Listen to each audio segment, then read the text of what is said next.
What is going on, you guys? Welcome back to Down to the Wire. I'm your host, Brian Kostiw, and we have got a great episode in store for you guys today. It is Down to the Wire's third annual Halloween special, and we are live here from the Koffler Center tonight with a great one here today. I'm really happy to welcome in a special guest of the show, and actually, he's been on this show a couple times. I will say this. Too many. It is, yeah, he has been on this show far too many times, but it is his first time ever on 88.7 airwaves. So first time on WJMF, the actual radio station. I know you've been on Down to the Wire a lot, but this is the first time he's here. So without any further ado, he is the host of the Fumblerooski podcast over at Dean College, the one, the only Mr. Adam Wright. Adam, how you doing, man? I'm doing great, man. It is an honor to be on the third annual Halloween special for Down to the Wire. I can't wait, dude. Absolutely, man. And to have you finally in station, it seems crazy the fact that we've been doing these shows this long, but you've never had the chance to get over here, and I'm really glad to have you here. Nearly 3 years, and this is the first time. And I hope not the last before we both graduate. I don't know, we'll man. see. Well, we're gonna have to see. I'm graduating pretty soon, so hopefully I can get that.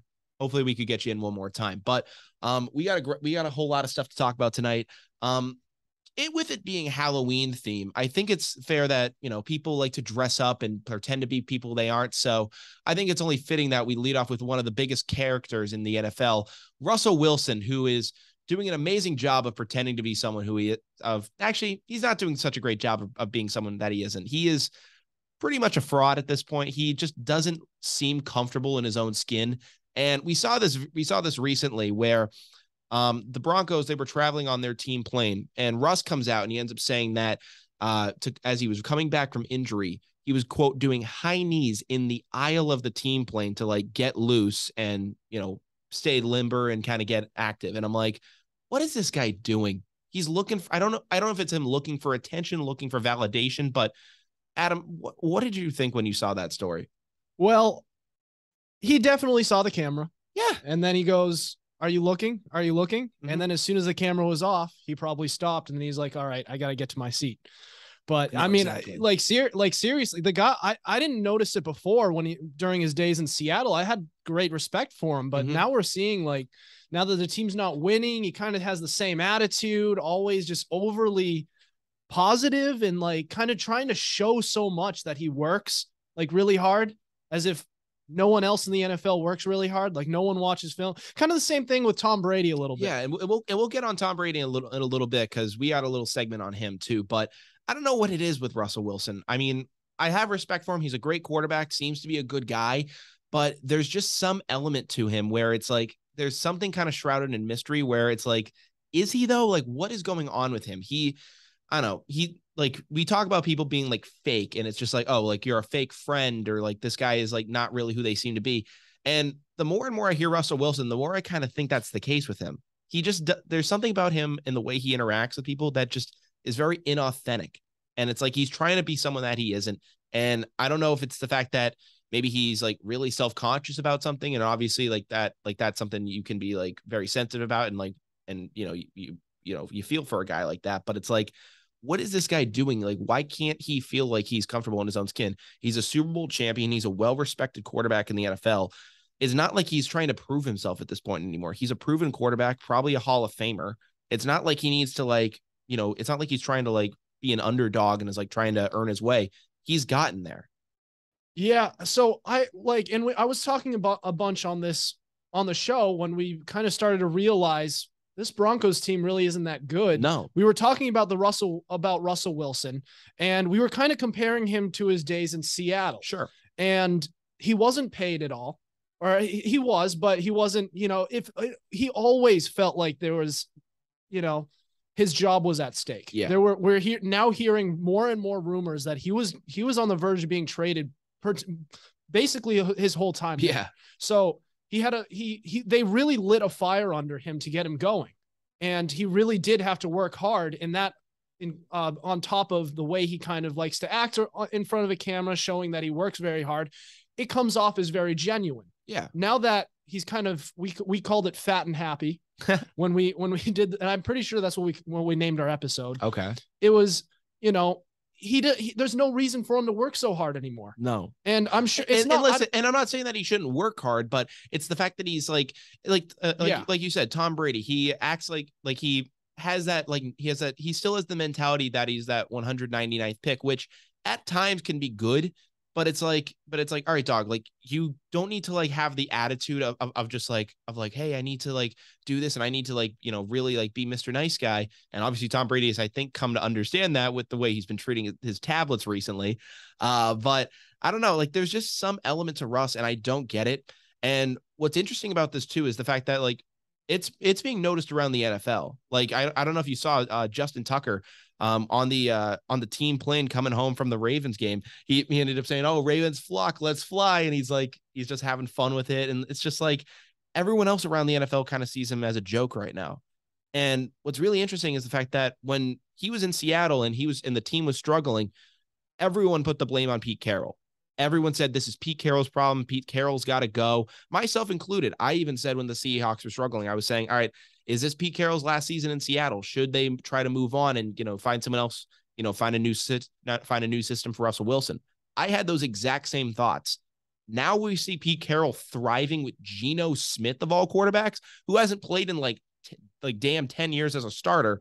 He's having success in this league. And it's like, all right, I think we know where the actual problems were now, which is crazy. I will also listen. I feel like I got to come to Wilson's defense a little bit here.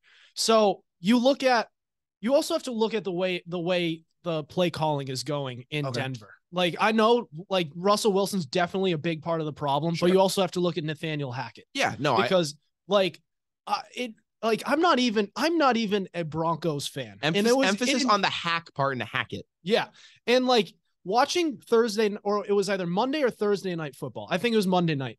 They were facing the Chargers. It infuriated me how much they were handing the ball off to Latavius Murray. Yeah. 15 carries for Latavius Murray in a game where you had no business running the ball as much as you did, let alone to Latavius Murray, who hasn't been a starter since 2016. Yeah, I mean, I was about to say, maybe if you told me you're handing the ball off to Latavius Murray like 5 years ago, like 15 times, I'd be like, yeah, sure, whatever.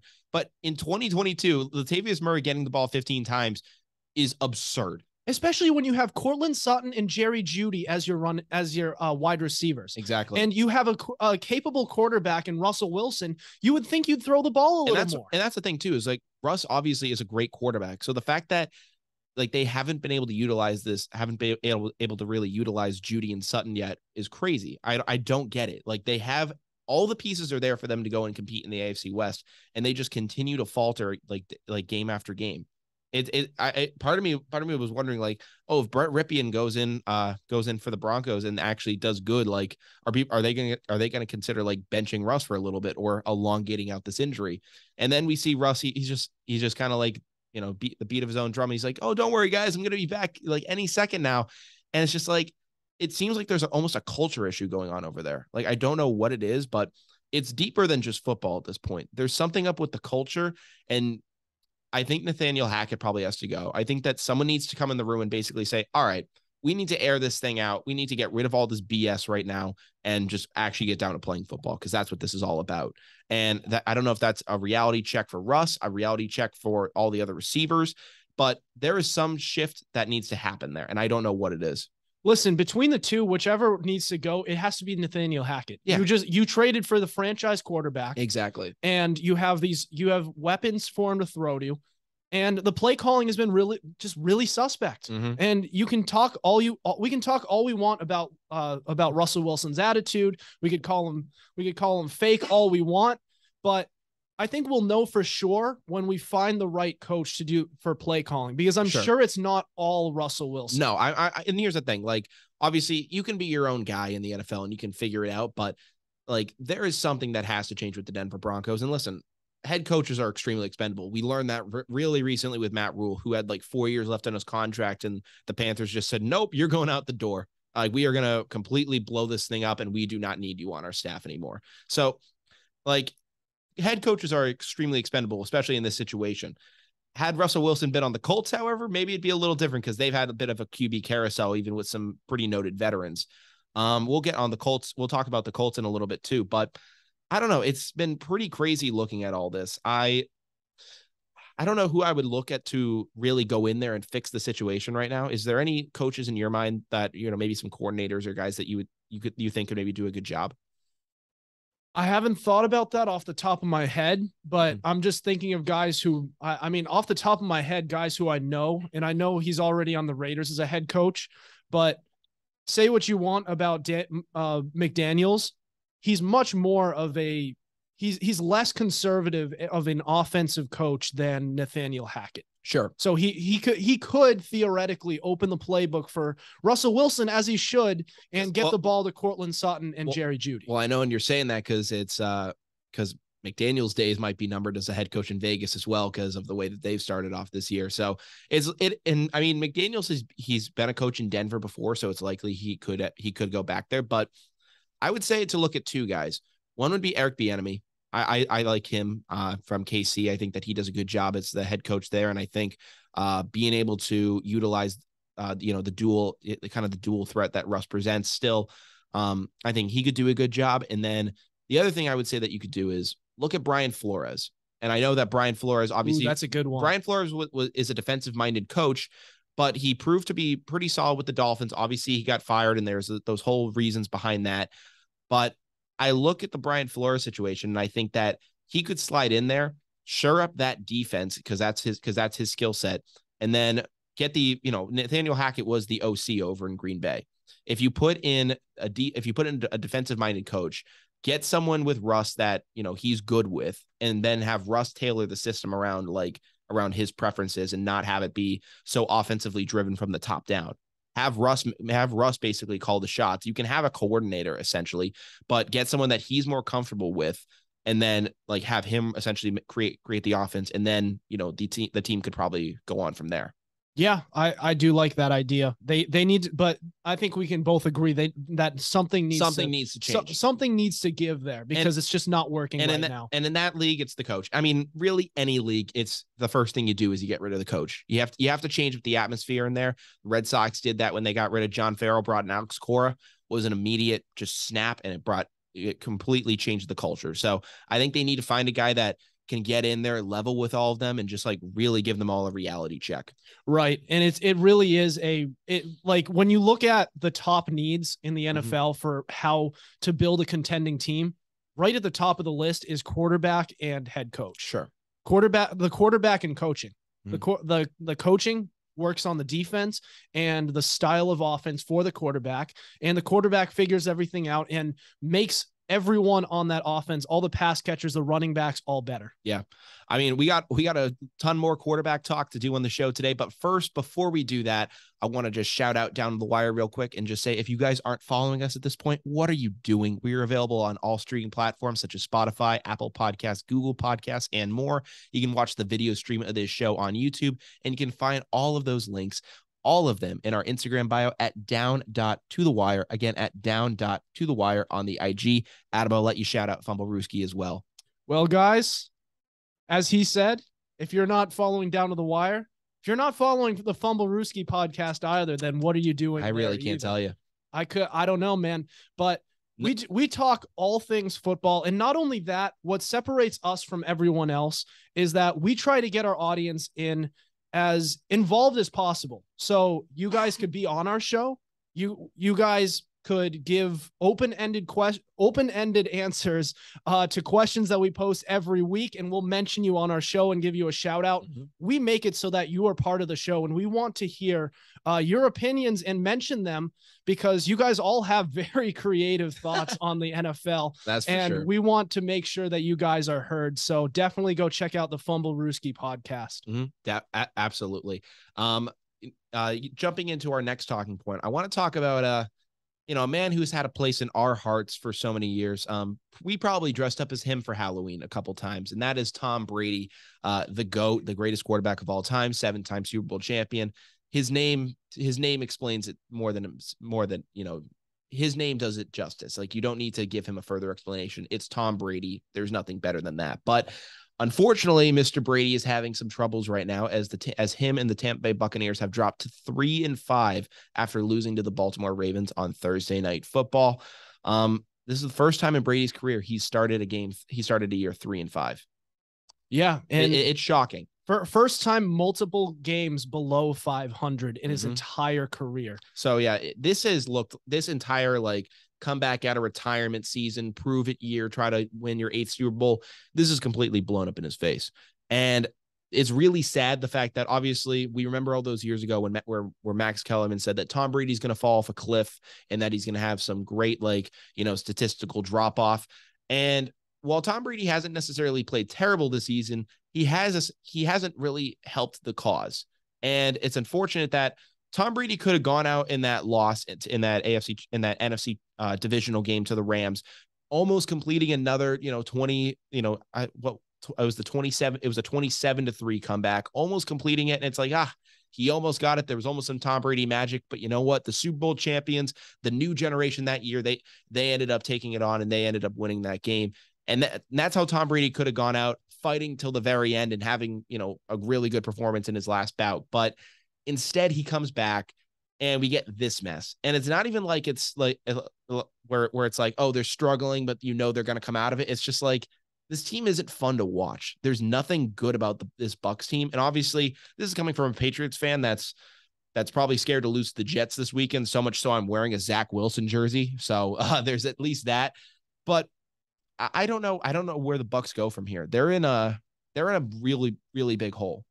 Yeah. I mean, you look at you try to look at what is wrong with this Buccaneers team, and it's easy to look at the quarterback, but there's a couple small things you can look at. Sure. Todd Bowles and his coaching style hasn't exactly lined up with Tom Brady's play style. There's also the offensive line, which is extremely banged up. Mm-hmm. But I think the main thing we look at is the chemistry of the team, which starts with leadership. And usually with a Tom Brady led team, that isn't an issue. So what's the difference right now? It's his off the field. It has to be his off the field. Completely checked out, Adam. Here's the thing. When Tom Brady was winning Super Bowls in New England, and even the one that he won in Tampa, he was on it from the start. And he had a little bit of time there was a little bit of time in New England where he kind of checked out a little bit and he was resting on his laurels. And he was like, you know what? I'm a 3-time champion. I'm always still trying to get that next one. And the competitive fire was there. But there still was the thing that, I don't know, there still was like a little bit of an element that he was kind of leaving. Right. So you look at, let me articulate it a little bit. His situation. If you look at it through this lens. So Tom Brady wanted to play through his age 45 season. Mm-hmm. That's fine. But so now what he did was he decided to retire. Somebody was clearly influencing him. Mm-hmm. I'm not sure who, but we could have a few solid ideas. I think there could be some legal documents, Adam. Now it's finalized. Yeah. But you look at that, he decided to retire. Then he came out of retirement. Mm-hmm. And then it made his wife upset. Mm-hmm. And now there's off the field issues that clearly have distracted him. Yeah. And like, here's what I would have done. If I were him, you have a sit down conversation with her. You tell him, listen, it's been my goal for a very long time, play through the age 45 season. That's what I've wanted to do for years. If you let me play through this 1 year, then I'll go out and we're both happy. Mm-hmm. He didn't do that. He went out, he decided to listen and retire right away. Then he said, what am I doing? I've wanted to do this for years. It's not right to retire now. Then he turns around and right the day before free agency, the last second where he's able to come out of retirement, he comes out. So like he just completely botched this situation. And like, I mean, I don't have a dog in that fight. I don't know what's going on with that relationship. So no, exactly. But like, this is speculating. This isn't TMZ. Right. This is speculating. Like if this is the case that this is the reason why him coming out of retirement, which Giselle has every right to be upset about. He said he was going to retire and spend more time with his family. And then he turned around at the last second and said, wait a second, no, I'm coming back. Mm-hmm. And now you look at his situation now. He only has a couple of years left in the league. Then after that, he's going into retirement where he's not going to have his family. Or at least he'll have his kids part-time and he won't be with his wife anymore. Yeah. And he won't be able to play with his whole team. He won't have that brotherhood anymore. Yeah. This whole thing has gotten really screwed up. And what's sad is the fact that, I don't know, there was always the element with Brady that just everything kind of seemed perfect for him. And it's like it didn't have to end this way. And it's like, why did it have to go this way? And obviously that's personal drama. That's his own thing. He obviously has to handle that. So I'm not like trying to get in the middle of all that, but it's still like, it's still obviously sad to see this happen. And it's like, I like, and even this year, like you can tell that he just isn't emotionally like invested this year. He is completely checked out. And that's, I keep on using the word checked out, and it's just like what's coming to my mind. And I don't know, trying to think, like there was the whole thing with Robert Kraft's wedding. He missed like a bunch of like team practices and stuff like that. And he's basically half-assing a lot of stuff and is showing up to these games, and he's expecting the same result. And I get it, man. You're the greatest quarterback of all time. You've probably taken more reps than anyone. So we understand that you probably have more experience. But when you're working with this team, especially a team that's had, numerous injuries on the offensive line, some guys like Gronkowski retiring, AB leaving in famous fashion, you have a new receivers that you're working with, and you have to figure it out. And the fact that you're just expecting everything to fall into place, I'm sorry, man, that's not how it works. It's still a team sport, and he's got to kind of get back on the wagon. Yeah, listen, the only issue I would have with the term checked out, it kind of implies that he doesn't care anymore. I don't know, but I think he does care. He cares, but he's going through the motions more than anything. I don't know. There was like one play on Thursday Night Football. Like, do you think he's just distracted? Yes, it's like he's not. Well, that's what checked out means. Because he doesn't want to be there anymore. But I'm sure. I mean, I think he still wants to be there, but he's now real. But he's just like. He's like, I love football, but at the cost of what? At the cost of my wife and my kids leaving me. Like that's right. He's having a moral dilemma. That's the problem. Is he's basically saying, I've loved this game all my life. It's given me so much happiness and success, and now it's like taking everything away from me. So right. That's what he's coming to grips with, is the fact that like this game has done so much for me, and now it's taking it all away. Like, it's an emotional battle he's dealing with right now. Which is why I go back to his decision to retire earlier on in this offseason. Because had he not retired at all, and he just told Gisele, listen, I just want to play for this last season, then that's going to be it. Because he's wanted to play through his age 45. Yeah, he should have said forever. it. And he should have said that right away. Exactly. But now he's going up. He retired. He listened to Gisele, and he's like, but this isn't what I wanted. I needed that one last year. And then he came out last second. And then she's like, well, what the hell? No, you just told me you were going to spend time with your family. Like, are you ever going to retire now? Exactly. I mean, and obviously he will, but it's just like, what are you doing? And now he's going to get, and even once he does retire, he's going to join that Fox broadcast, and he's going to start working with them. So even he's still going to be away on Sundays. He's going to have to like travel to like these games, and still is probably gonna have to do a ton of prep, like working in that kind of industry now. So that's still a job that he's going to have to do.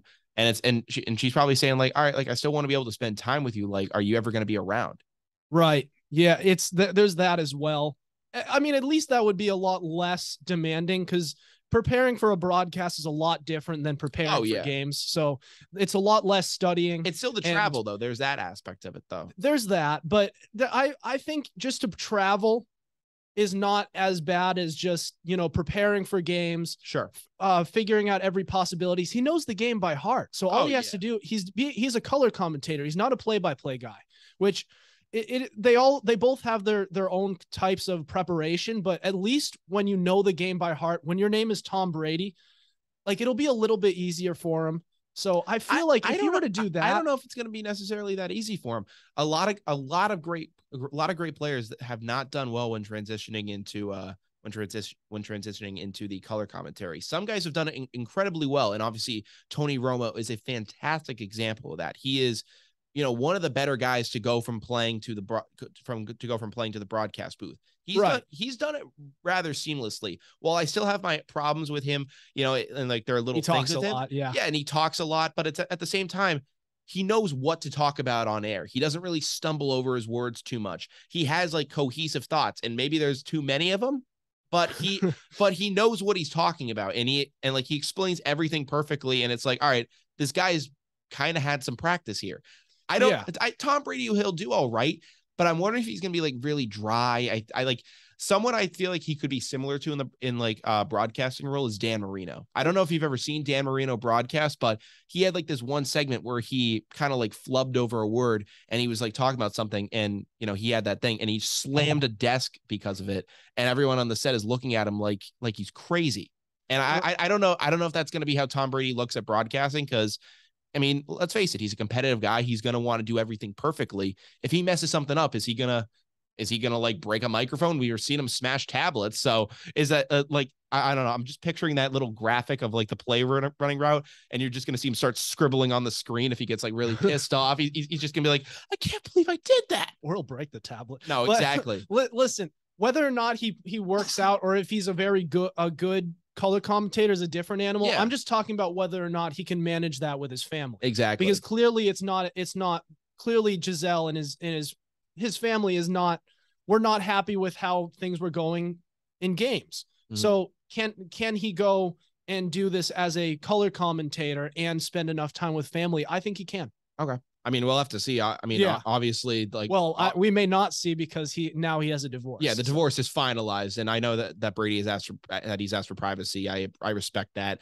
and I really hope people aren't like approaching about this. Like, I don't want he doesn't need, this doesn't need to be like something that he's asked about. Like, this is a personal thing. So I hope that they can just get over this and do what they need to do. Yeah, and that's a good point. It's his own personal stuff. So I try my best not to bring it up too much, but I'm just trying to relate it a little bit to the field, because it has to have place something. Yeah, I mean, it's more just it's just more the fact that it's just something that has an emotional burden over him. So, and it's the fact that it's not like when his mother was sick and he was like kind of playing for her. It's like he's like trying to figure out necessarily what to play for.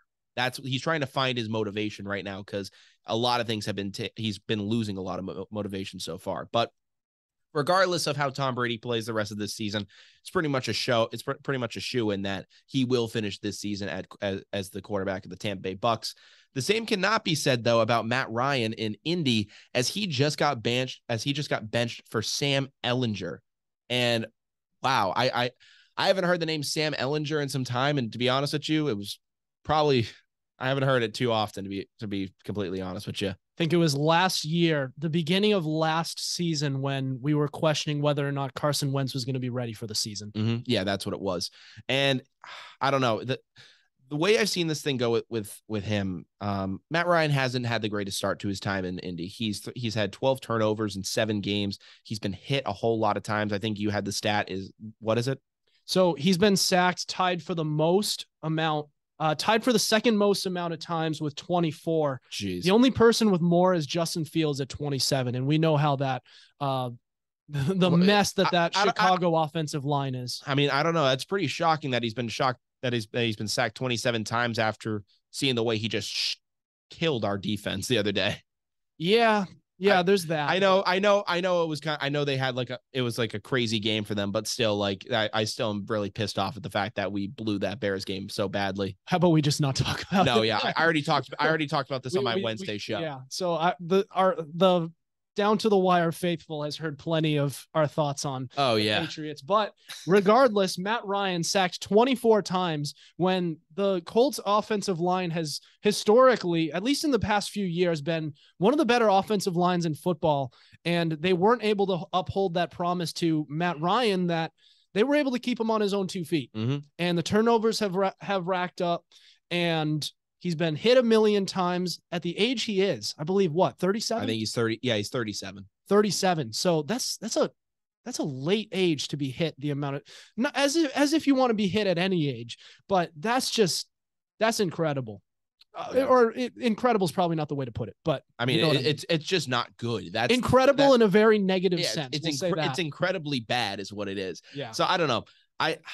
The Colts have failed Matt Ryan. Listen, I think Frank Reich, he's a good coach. He knows his stuff about football, but he hasn't been able to have success with quarterbacks. It's gone from not all this is in his time, but it's gone from Andrew Luck, Jacoby Brissett, Phillip Rivers, and now this. And it's like, and the Carson Wentz, and now this. And it's like, what is going on, man? Like, you can't have a quarterback for more than a year before screwing it up so badly. You got to get him out of town. Carson Wentz obviously has had his issues, and we've seen it a little bit in Washington, but the fact that they just can't do anything with like quarterbacks right now, it's like, what is going on over there? I mean, Matt Ryan, for what it's worth, he had an okay season in Atlanta last year. For what he was working with, it was kind of a miracle that he had as good a season as he did. And I don't know. I just think that the Colts, they promised Matt Ryan that he was going to have like this great offensive line and that he was going to have a great receiving core and be able to like really have some great options over there. And then you're going to have Jonathan Taylor in the backfield and that the offense is going to be great. And he really hasn't gotten any of those benefits. It's just been all the negatives. I think I saw that he's been hit, I think it's 80 times in 7 games. That's brutal. Yeah. It's like QB hits. It's like, dude, you can't, as an O-line, you just can't allow that. That's too much. Listen, I don't want to. He's gonna get killed back there. Listen, I don't want to flip the narrative too much in this segment, but we talked about this on our Tuesday show. Sure, talking about the Colts going to yet another starting quarterback, but look at their starting quarterbacks the last 3 years. So Matt Ryan this year, Carson Wentz last year, Phillip Rivers the year before. All quarterbacks who have had success in other places are kind of past their prime, and they're trying to squeeze the last ounce of football out of them. Yeah, it sounds like they're trying to be the next Denver Broncos with Peyton Manning. I don't know. That's not the team I was thinking of. They're kind of becoming the Arizona. They're kind of becoming the Arizona Cardinals of quarterbacks with Carson Palmer. Yeah. Well, if you think no. Yeah. Carson Palmer. Well, no, it was Kurt Warner, right? Well, yes. And then Carson Palmer. Well, no, it's more the fact that Arizona was kind of the place that some old vets would go and actually be able to revive their career. Indy is the exact opposite. It's where old vets basically go to die. It's like, oh my God, like you go out there and it's like, you can't be serious. I mean, Phillip Rivers, his last season there was, and then Carson Wentz obviously had his year, and it's like, none of these guys can even get a break. It's like a curse on that franchise right now. But I mean, the way you have to look at it is maybe like they've kind of gone to 2 extremes in the past decade. Sure. So there was the whole suck for luck issue that happened in 2011, and they got Andrew Luck, and they tried to go young and develop this quarterback. Then once it didn't work out, they went completely up the opposite direction. They looked for a veteran to fill in the short term and try to get a Super Bowl out of it. They haven't even thought about going kind of somewhere in between and trying to find, a young quarterback, but also trying to develop him and make sure that you can put pieces around him. I mean, Andrew Luck was getting killed. They didn't build an offensive line around him. He retired at 29. Yeah. Think about that. And you had T.Y. Hilton. Past that, what did they have? I know they drafted a running back in the first round that didn't work out. They went through 4 drafts of defensive picks that did not work out. I mean, I remember whenever the Pats would play them, I was always giddy to just see us run all over them because they had a terrible run defense when we played them back in like the 2010s. Their secondary sucked too. I mean, Brady he could slice and dice the secondary, but whenever we played the Colts, I just knew that LeGarrette Blount or Jonas Gray or whoever was in that backfield was just going to have a monster afternoon. Right. It's kind of like they've gone to two separate extremes. They either suck in order to get the best quarterback possible, and then they're not able to surround him with talent. Then they get all the talent, and they're just trying to fill it in the quick way, the quick and easy way. Let's find Phillip Rivers, see if he has anything left. Carson Wentz, this guy was good in 2017. Let's see how he works out. Hey, look, Matt Ryan, this guy was an MVP back in 2016. Let's try him. They're throwing crap on the wall and hoping it sticks. No, they really are, and it's like they need to, like you said, they need to come up with a game plan here. And you have to get a quarterback that you can hold on to for more than just 3 seasons. And I know that's a difficult thing to ask for, but you need to develop a guy. And I know you look at Sam Ehlinger and it's like, well, we drafted Sam. He's going to be our starter now. No, you drafted Sam Ehlinger like the 4th round. I know that's when Bailey Zappi got drafted. And that was a kind of like a little lightning in a bottle thing for us for a little bit, but you want to go out there and you want to get like a high-end quarterback type. And I don't know where the Colts are going to finish this year. They'll probably still be somewhere near the playoff race if they don't make it. I don't see them completely falling out of it, but I don't know where CJ Stroud and some of those guys are going to be in the draft. But if there's a potential quarterback in there, in there for them, they should definitely take a flyer on them. At least if they can trade up, because I'm not sure if they're in position to get Young or Stroud, because I have a feeling that those guys are going to both be top 10. And even if they're projected just barely around that area, quarterbacks always rise in drafts. Exactly. So they might have to trade up if they want to go and get one of those guys. Yeah. But and if they, I don't know, maybe you stick with Matt Ryan a little longer, but I don't know what they got. I don't know what they're going to do here. It's just really it's a kind of a tough blow for them right now. This is a very quarterback heavy episode, isn't it? It's been very quarterback heavy. It's kind of been kind of a lot to handle. So I think we need to switch things up and talk some MLB news. We're going to talk about the World Series that happened last night. Game 1, extra innings to start off World Series baseball. Can't be any better than that. We ended up seeing, what did we see? We saw the Philadelphia Phillies win in 10 innings, 6-5. JT Realmuto hit that opposite field shot for the lead. And I don't know, one thing that's really stuck out to me so far is that Justin Verlander just can't pitch in the playoffs, especially the World Series. He's 0-6 and he's got a horrendous ERA. I forget what it was at though. Let me see this. I saw it earlier. It's the worst in World Series history, I'm pretty sure. Justin Verlander ERA. Yeah, and I'll keep talking while you mention that. I mean, listen, it's a 5.68 ERA. Go ahead. Yeah, and the Astros kind of did a lot of this themselves because because of their recent cheating history, they have a target on their backs. Yeah. And this couldn't be teed up more against the Astros. The Phillies, record-wise, are the worst team in the postseason in the 2022 postseason, and they made the World Series. The Astros, 106 wins. Only the Dodgers finished better. It's David versus Goliath. We all know the entire nation outside of Houston is against the Astros and for Philly. Yeah. And here's the thing that's funny. Being a New Englander, I cannot stand Philadelphia, especially for Super Bowl 52 and all that they do. I mean, I know people get on Boston sports fans for being arrogant, and fair enough. But there is nothing worse than the Philadelphia sports fans. They are some of the most vile and despicable fans on the planet. And that Super Bowl proved it because they nearly burned down the city. However, they finally won a Super Bowl and they didn't know how to act. However, I have such a vendetta against the Houston Astros. Obviously, the sign stealing scandal was act like you've been there, guys. Yeah, the sign stealing scandal was ridiculous. There was that whole thing going on.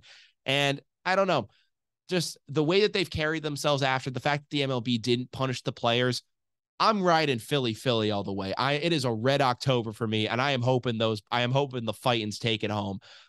They've been looking like a great team this October, kind of a little bit of a sleeper team. Obviously, the fact that they made it this far. Like you said, David versus Goliath, a great underdog story. Pretty much the Philadelphia way if they're able to come out and get that win. I'd love to see it. Game 1 made it even more prominent that they fell down 5-0. Yeah. And they were able to come roaring back to tie it after the 5th inning. So it's only going to get louder for them, especially after this Game 1. And I'm forgetting who the player was, but we talked about this a little bit off camera. Whichever player was doing this at the end of the game lifted up his jersey to show that there were no wires under that. So, which was a reference to Jose Altuve after that walk-off home run in Game 7 of the 2019 ALCS against the Yankees.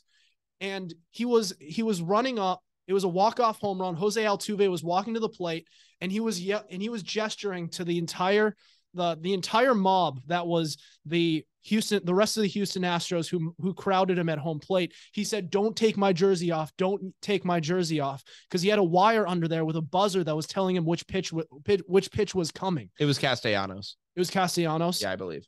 It's fitting. He's involved in a lot of stuff. It's pretty funny. That's fair. No, I mean, listen, I deeply apologize. Stop, bro. You cannot. But I don't know. I'm really excited about this World Series. I think that it's really funny that the only thing the Astros fear, the only thing that they've ever really had trouble against is the NL East. Like that's their biggest enemy. It's the fact that, they were able to beat the Dodgers and it was like, oh wow, they did all this, but they've lost to the Nationals, the Braves, and now they have to face the Phillies. And it's like, dude, like, what are the odds that that's who they have to face every year? That's the funniest part to me. Yeah. That is one way to put it. And I don't know. I mentioned this on my past show, but I look at this Phillies team and I can't help but just kind of see a little bit of what the Boston Red Sox could have been.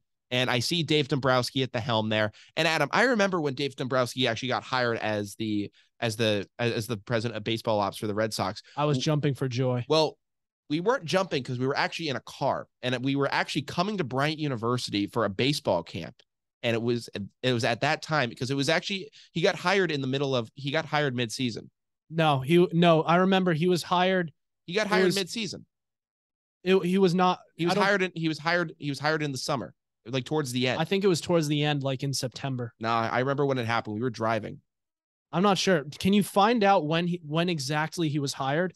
But I mean, listen, we had our reasons for wanting Dave Dombrowski out of town, but with how we are with Chaim Bloom, listen, Dave Dombrowski is a guy who's like, screw it, we're going for it, you know?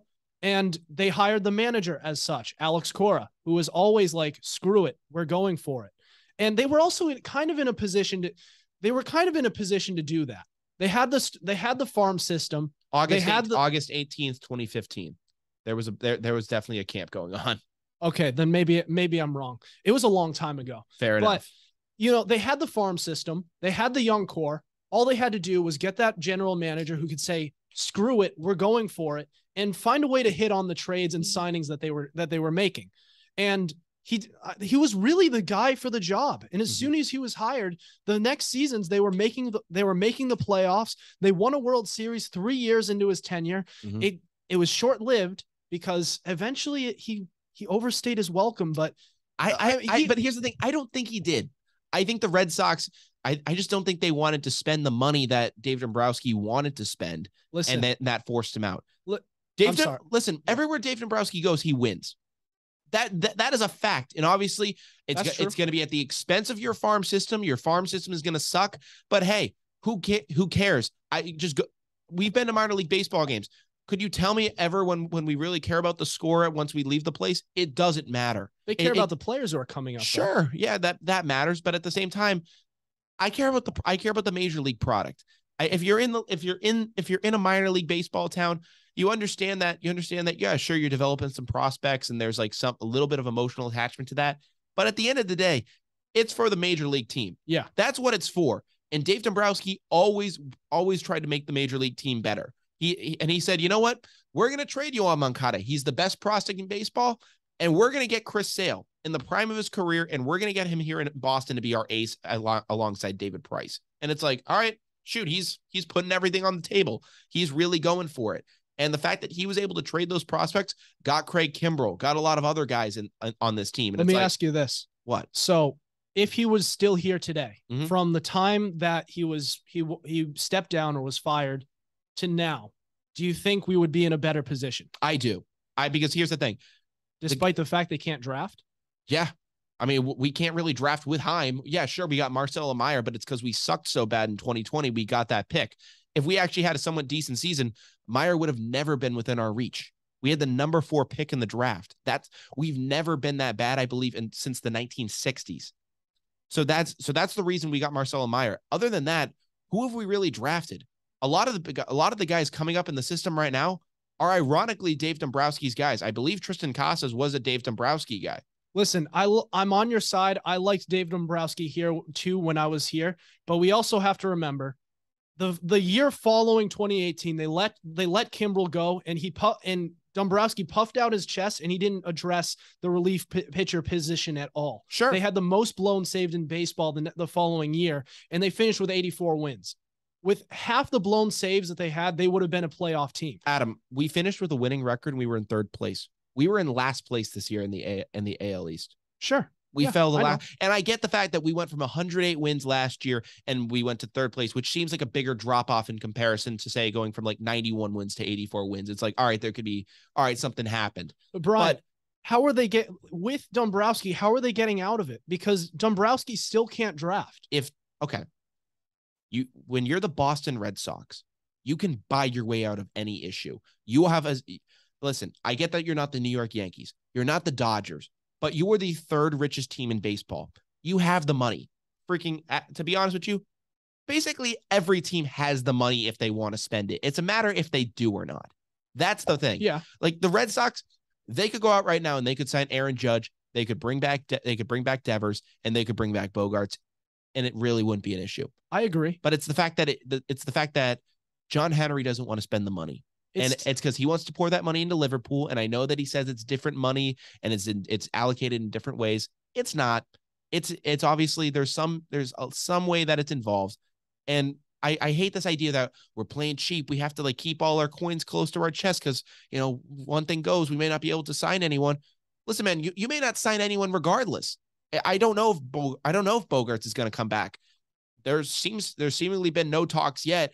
Thankfully, you're finally interested. You're finally going after a Devers deal. I mean, but unfortunately with him, it seems like you're still not offering him enough money.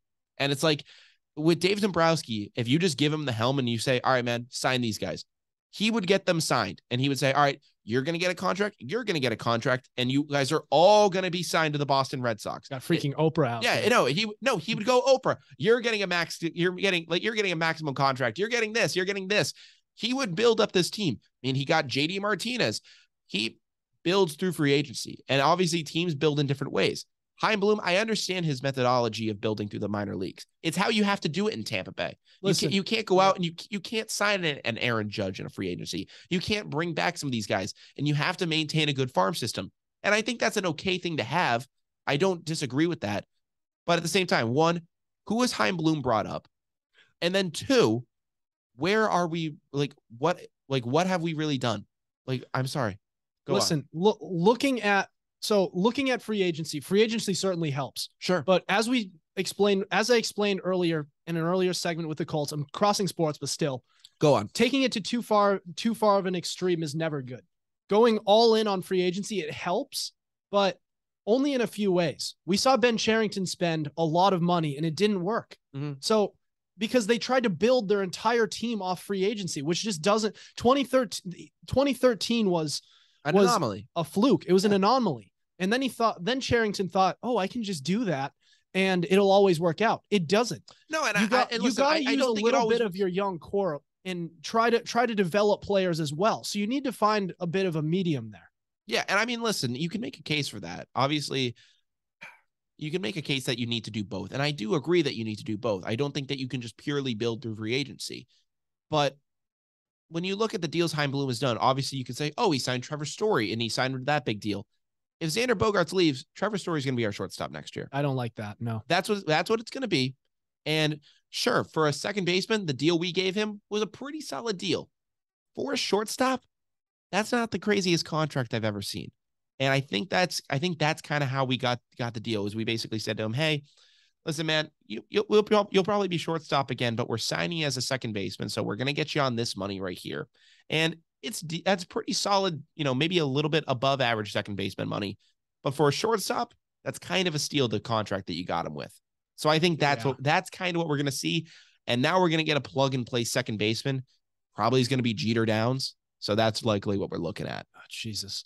Listen, yeah, I don't like Chaim either. And don't like, for all the listeners out there, don't brand me as the pro Chaim Bloom guy. I'm just trying to look at the other side of this. That's all. Because I remember there were reasons why Dave Dombrowski left town. And I know that we weren't happy with him at the end of his tenure either. So there's two. I just think there's two sides. I wasn't happy with him at the time, but they fired him mid-season at him. They didn't even wait for the season to be over to fire him. That's the crazy part, is the fact that they thought it was going so off the rails, even though still, like, what, you're in third place. Okay. You fell into a little bit of mediocrity. You still had Mookie Betts, who was the greatest player on the team right at that point. And it's I'm sorry, like, obviously, like, falling out of the playoffs there after the season you had, that's a disappointment, but I still think keeping Dave Dombrowski would have been the better move over what we have now. I would have rather done that, but you can think what you think.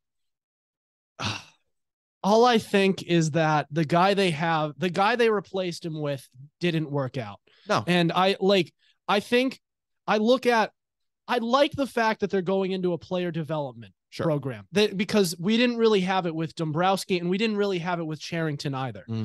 And we were supposed to talk about the World Series. But we did. We talked a little World Series. We did. But like, I just think you need to find a happy medium, right? Mm-hmm. The Red Sox could spend money on whoever they want. Exactly. But they still need to find a player development program and still be able to develop guys. So I like that from Heim, but I also don't like the fact that he's not trying to spend money for Xander Bogaerts, not trying to spend money for Rafael Devers. He's basically just waiting for Marcelo Meyer to come up and replace Bogaerts. That's what he's trying to do. Yeah. And I don't like that. I'm sorry. I don't. You could trade Meyer. You could move Meyer to the outfield. You can move him to second base. Do something like that. But when we're looking at keeping one of the best hitters in baseball in Rafael Devers, when we're looking at one of the best shortstops in baseball in Xander Bogaerts, you got to keep them, especially since you just traded away Mookie Betts. You just traded him away 5 minutes ago. Now you're going to try and tell me that we're trying to win and also we're trying to trade away Devers and Bogaerts as well. Mm. They already traded Benintendi away. So that whole core is just going away overnight. Yeah. You just won a World Series in 2018. Mm. So that's the issue that I have. You need to find a balance. That's all. Well, I mean, if you want to look at a team that's found a balance, the Los Angeles Dodgers have the number 2 farm system in baseball. And they've been winning since 2013. 11. They've won that division at least since 2011. I don't think they won it in 2012, did they? I think they did, yeah. Did they? We'll have to look at that, right. But we don't have to right now. Yeah, we don't have to. You guys can find out yourselves and comment. How about that? Exactly. But here's the thing, like there is a balance to it. And I think that we need to they need to get back to that. And I think that we need to establish that because the Red Sox rank 11th in our farm system, which is all right, we're not even in the top 10. We brought in Chaim Bloom to revitalize our farm system and essentially give us a Tampa Bay Ray-esque farm system. And the Rays have I think it's the 8th best farm system in baseball. Yeah. So it's all right, it's a couple steps ahead. And they used to be ranked 3rd at one point in the preseason ranks for this year. And that's good, but yeah. And they used, and as of 2020, they used to have the best farm system in baseball. So it was all right, it was oh yeah, we're going to be the Rays. We're going to, be this juggernaut. And we really haven't gotten there. And I just don't see the vision with Himes and the farm system. So that's just me, but I don't know, Adam, it's been a great show with you, man. I've been glad to have you on campus, but I think our time here is unfortunately coming to an end on this Halloween special. Before we go though, I don't know. Is there any Halloween traditions that you like? Anything specific that you want to talk about? It's been for me with Halloween traditions, at least recently, it's been about as all over the place as it could possibly be, man. Fair. Last semester, there were parties at my dorm. The semester before, the year before that, we went to Salem once. It's been so all over the place. Now I'm here. Yeah, so exactly. Now you're at Bryant University. No, I don't know. It's kind of been the same for me. Obviously, Bryant's they've had some great Halloween weekend memories for myself. It's been a ton of fun. That's why I'm here. Yeah. What are you going to be again tonight? I'm going to be a lifeguard. Okay. I'm wearing a Zach Wilson jersey right now, but I'm actually going to end up being a Dipper from Gravity Falls. So I'm gonna go as him tonight. So that'll be that'll be my costume. Any mom. Yeah. Anytime. Yeah. Any place. Yeah. If can't see the headband. It's a little kind of like a one-off of Zach Wilson's headband. It's any mom, anytime, any place. And I'm just repping the people's champion. Because that's what Zach Wilson is. He's the people's champ. But I don't know. I have a ton of Halloween. I don't have a ton of Halloween traditions I did, but I don't know. I was coming back from working an event with the station today, and I got in, we had to bring all the equipment down, and we had this golf cart that my tech director, Bill, and I were using. And we came up to the station, and we just kind of took a little trip in the golf cart, went around, and we ended up seeing that there was a trunk or treat going on at Bryant University today. A bunch of kids were out having doing some trick or treating out of the cars over by the football field, which I thought was pretty cool. So I don't know. It's just kind of cool getting to see the Halloween traditions living on and, all that good stuff. But with that being said, we are now officially down to the wire on this Halloween special. Adam, I can't thank you enough, man. It's been a blast to have you. Everyone go follow the Fumblerooski podcast if you haven't done it yet. It's a great podcast. I love to have it. I've been on his show a couple times as well, so it's a ton of fun. But today we ended up talking about a whole lot. Actually, it was a lot of quarterbacks that we talked about today. It just shows how ass backwards the NFL has been. Yeah. Yeah. It's a QB league. It is what it is. But we talked about Russell Wilson and his, him rehabbing an injury and kind of his, the real injury with him is his bruised ego. There's that's the real injury that he's having. But we talked about that. We talked about Tom Brady and the Bucs falling to 3-5 after their Thursday Night Football loss to the Ravens. We talked about the Colts benching Matt Ryan. Did a little World Series minute, and then kind of had a little discussion about Dave Dombrowski and the Boston Red Sox now that the Phillies are in the World Series and winning games. So I don't know, just I know I talked about that a little bit on the last episode, but wanted to kind of harken back on that and thought it was a little bit of fun. But we hope you guys have had a ton of fun watching the show. You guys are listening to WJMF 88.7 HD2 Smithville, Providence. From Down to the Wire, though, I'm Brian Costa. I'm Adam Wright. And we hope you guys have a happy Halloween. Take care, you guys, and peace out.